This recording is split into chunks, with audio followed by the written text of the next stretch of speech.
us through when you kind of it hit you that that your son was going to be the pick? Well, the powers that be did a great job of keeping it a secret. Um, they had a little meeting off to the side, and I had some other responsibilities, so I wasn't there for those conversations.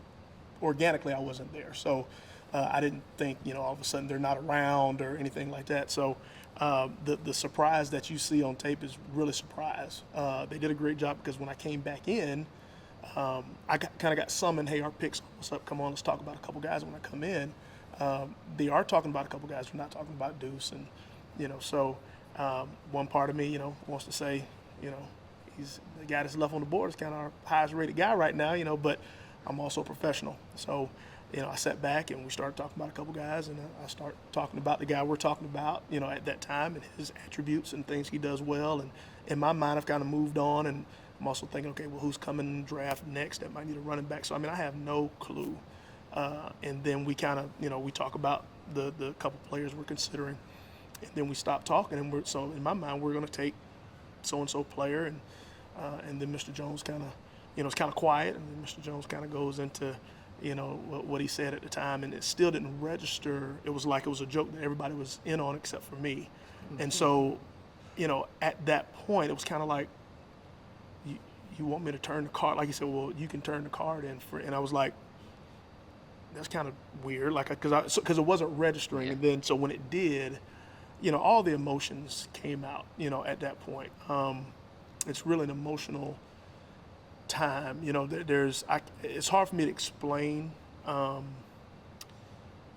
it is to sit and you have no control, and you know that your child has worked so hard for this opportunity, left school early for this opportunity,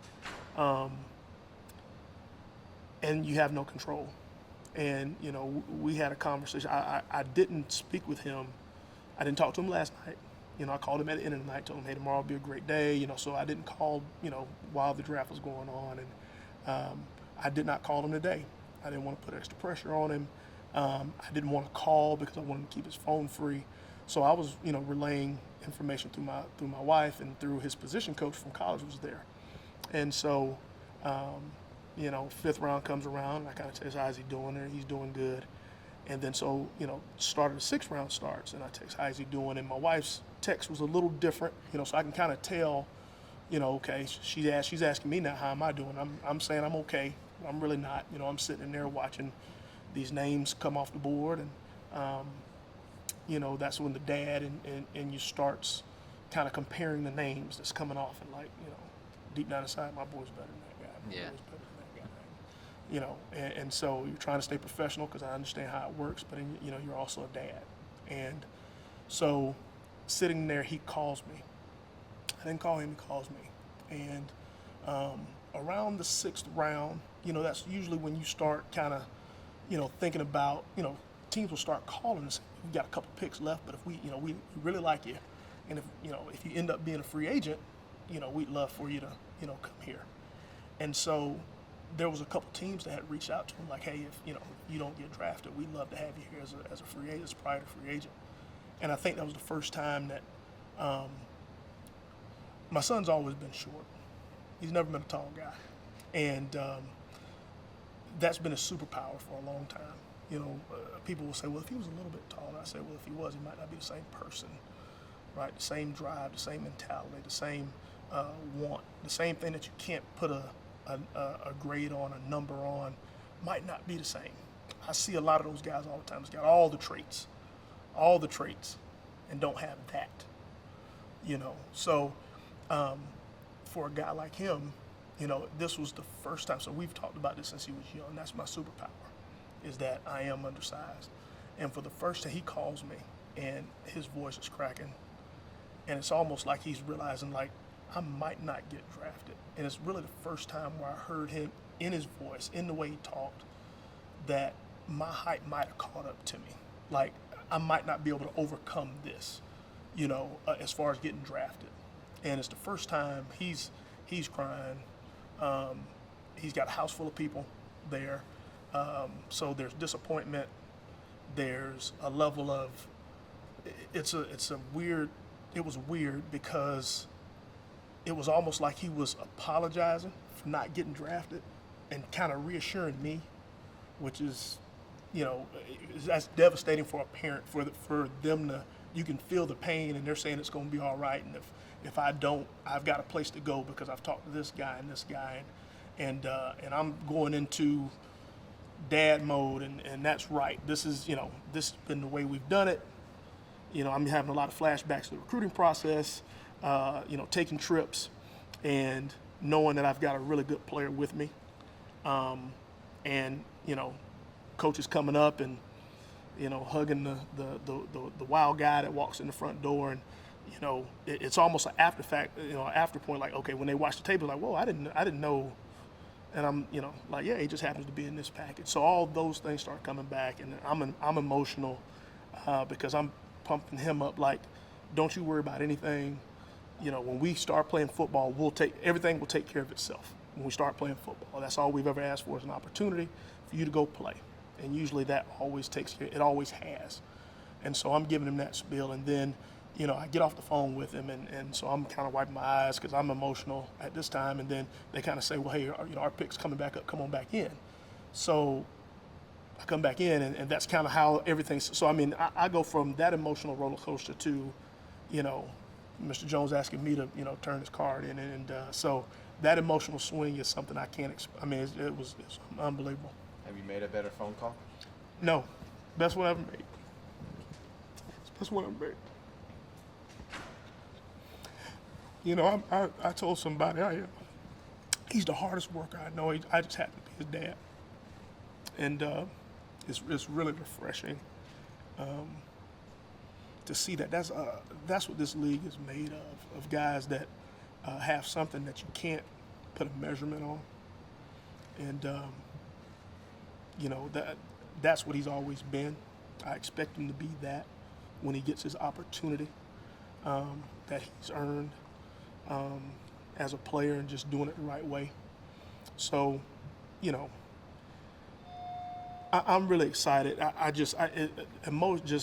so emotional because, like I said, it's like your son working and trying to make the Olympic team, and you're waiting to see if he's gonna make it, and you're just kind of sitting there and, what's gonna happen. And then when it does happen, there's a sense of relief and a sense of happiness that you can't explain unless you've been in that situation. But to make that phone call to him after getting off the phone with him 15 minutes before, and he's probably at his lowest, he's a really mentally strong person. He has been all his life. And to hear that little bit of a doubt and crack in his voice was tough, because I couldn't fix it. There's nothing I could do. It's out of my hands, out of his hands. And so when I could make that phone call, best phone call I ever made, ever. What did you think when they told you? Because it looked like Will was like kind of waving you over, like, hey, you come over here and you do the call. Oh, well, I'm still trying to process that. That he's not that he's getting drafted, that we're drafting him. You know what I mean? Because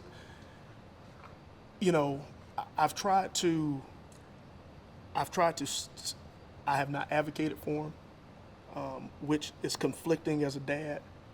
But I've tried to be a professional with something as personal as this.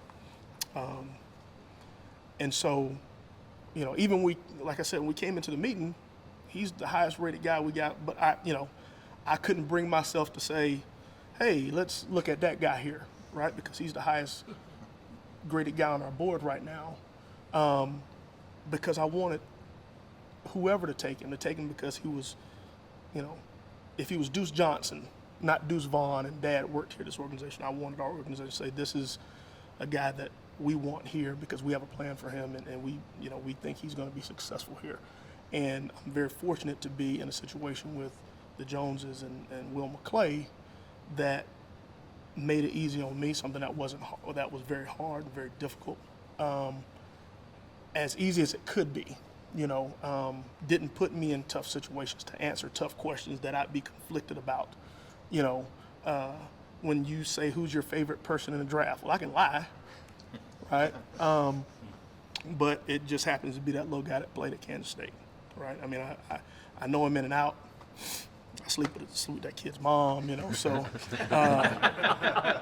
I know him pretty good, and so, you know, I was never put in that situation. You know, I remember having at some point you have to sit in there and talk about it, and you know, I remember saying, hey, please speak freely. You know, hey, what are the positives? What are the negatives? What do we like? What don't we like? And they've been awesome, you know, to in that process that could have been a lot more awkward than it was going to be, no matter where I was at or where I was working. It would have been awkward, but they did a great job of keeping it as unawkward as it possibly could be. When guys are clapping after, I guess, Jerry, is that when it really hit you? Because everyone is standing up almost to say this is. Well, everybody was in on the joke except for me, which was I guess that's what a surprise is supposed to be. And so it you know, there was one other point in the draft where I thought maybe we might look at him and take him, and we didn't. And so in my mind, I kind of, you know, moved on, and you know, like I said, I want him here if we want him here, not me, if we want him here. So, like I said, I had kind of moved on in my mind, especially when we came in and they had set it up where we were talking about different players. I had set it up in my mind like, okay, well, that's not going to happen here, and you know, so who else needs a back? You know, so I'm looking down the list. So, you know, when everybody it was when Jerry asked me to come up. Mr. Jones asked me to, Mr. Jones, when he asked me to come up, and it didn't register when everybody started to stand up. That's when it was like, well, they're standing up because it's, you know, we're selecting to do so. There was a delay there just because, and then the emotions just, you know, during the day it's like, okay, well, when his name gets called, I know I'm gonna cry. Didn't know when, so you got like these tears like sitting on go, like all day, and you just never know when it's gonna happen. So I mean, you're the emotions are, you know, I probably wasn't a good friend. You know, Mitch is sitting next to me. He's probably trying to have, you know, small talk, and I'm really short because my mind's thinking about him and, you know, what's happening and what is he going through, you know, because I would imagine the grades across the league were everywhere, depending on, you know, how you saw him being used and, you know, if you were a person that was a stickler for size and you know, so, you know, in my mind, how is he dealing with this? Because again, I didn't call him until, you know, we talked right before the pick. So We'll finish How with about Tom. now, going forward, football-wise, Yep. what's he bringing to this offense? Well, the ability to make plays in a variety of ways. And again, I want to say that with my